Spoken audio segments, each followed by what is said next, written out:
Ma la mancanza di test scientifici non impedisce agli psichiatri di svolgere test clinici con farmaci pericolosi. I test clinici consistono di 4 fasi di test farmaceutici di precisione scientifica, le prime 3 delle quali devono essere sottoposte ai governi per l'approvazione. Nella fase 1 viene verificata la tossicità del farmaco. Nella fase 2 vengono fatti test per vedere le reazioni del farmaco nel corpo umano. Se supera questo ostacolo, allora viene fatto il test della fase 3. Ma senza nessun test di laboratorio che verifichi o misuri i disturbi mentali e con grandi somme di denaro in palio, la ricerca psichiatrica sugli psicofarmaci è altamente soggettiva e ricca di manipolazioni. There are many places where you can tweak the study just a little bit with the study design or with the way you gather the data or the way the data are reported. And there's so many different ways you could bias a study. I've seen what they did to the data in these trials. There's no question that they manipulated the data. For example, let's say they had 100 people to start with. 40% drop out. 30% have a positive response. 30% have no response. They then say that they have a 50% response rate, when in fact, most of us would say it's a 30% response rate because only 30 out of the original 100 really responded. And so you can see that that's a little bit of a manipulation of the research data. When they design drug studies, they're only looking at the one thing they want to see. And they don't report all the other things that are happening. Ad esempio, l'antidepressivo Cymbalta. Lilly, I believe, in February of 2004, did a clinical trial study. The people in this clinical trial did not have symptoms of depression. And in that clinical trial, there were 11 attempted suicides and 4 suicides completed. One of which was Tracy Johnson, 19-year-old college girl. She did not have any symptoms of depression, and yet this drug pushed her to commit suicide by hanging herself. That shoots the theory down that they say that, you know, people get suicidal because of the, you know, underlying illness that people kill themselves, that these weren't suicidal people to begin with. These weren't depressed at all. These were healthy people.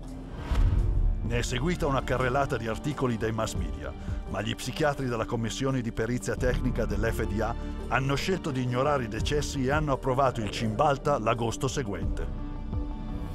One of the reasons why we have underestimated the potential of some psychiatric antidepressant drugs to actually trigger a suicidal kind of behavior in people is because the people who designed the research study didn't include in the research questionnaire this suicidal behavior.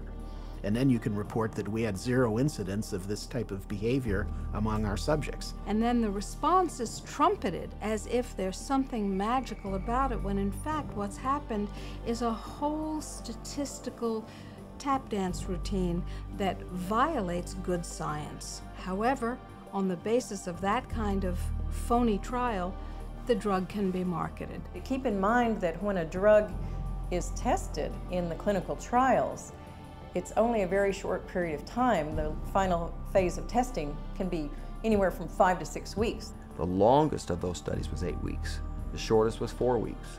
So these are not long-term studies.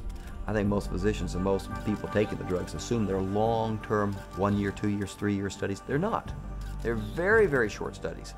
I find it pretty outrageous that we can base a multi-billion-dollar industry on a few 6 or 8 week clinical trials where antidepressant medications beat a sugar pill by a few percentage points. È sulla base di ricerche fittizie come questa che gli psicofarmaci con effetti collaterali fatali sono regolarmente approvati dalla commissione dell'FDA per essere usati tutta la vita. Come può succedere? Perché i farmaci fruttano molto denaro e le commissioni dell'FDA sono dominate da chi trae vantaggio dalla loro approvazione. The FDA panels that evaluate these drugs are largely psychiatrists. All of a sudden you discover there are 20 different pharmaceutical companies paying them, either grants or honorary or some other way. They're getting paid by the pharmaceutical industry. If you have a psychiatrist who works at the FDA, he could also be being paid by industry. He might sit on industry panels or discussions or get paid to be a speaker. What I found in working with physicians at the FDA was that they could have dual positions. They could sit on an industry board. They could be influenced by industry. If you've got 10 FDA scientists or 10 committee members, it's just a matter of 6 saying yes, the drug is safe, 4 saying no. And in almost every single case, those 6 saying that the drug is safe and effective always have pharmaceutical ties. They're getting paid, they're getting funded, somehow or another. Have you been diagnosed with depression and struggle with sadness, trouble sleeping, anxiety, or low energy? Ask your doctor about Effexor XR. Quando è scontato che la fase 3 è superata, inizia l'assalto del marketing. Mentre gli psichiatri hanno già iniziato a promuovere e prescrivere questi farmaci in tutto il mondo, c'è una fase in più che non è ancora stata completata, la fase 4. What phase 4 clinical trials are is when they've actually gotten the drug approved and then they get it into the general population, so that we finally find out what it does when it hits ethnic populations, women, children. Then we see who dies, who has seizures, who has deformed children, who has epilepsy, who has diseases downstream, whose heart stops. The public is the clinical trial. That's where we find out the problems with these drugs. This is an experimental stage, and it's so much so that one consumer protection group has advised patients that they refuse a prescription for any drug that hasn't already been on the market for 7 years. So if you're taking a drug that's only been out for a year or 2 or 3, you are a guinea pig. E la sperimentazione non finisce qui. Ulteriori test degli psicofarmaci si basano sui disturbi inventati nel manuale statistico e diagnostico per un ulteriore profitto e prendendo di mira i più innocenti. If they test their drugs on children, then they get a 6-month extension on their exclusivity period or patent period. Questo centro di ricerca sugli psicofarmaci nel Texas usa un allettante annuncio per adescare bambini volontari.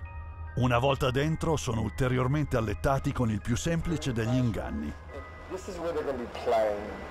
We have Game Boys, we have Xbox, we have 5 TVs. They come in here and they help themselves to crackers, cookies, free candy, free crackers.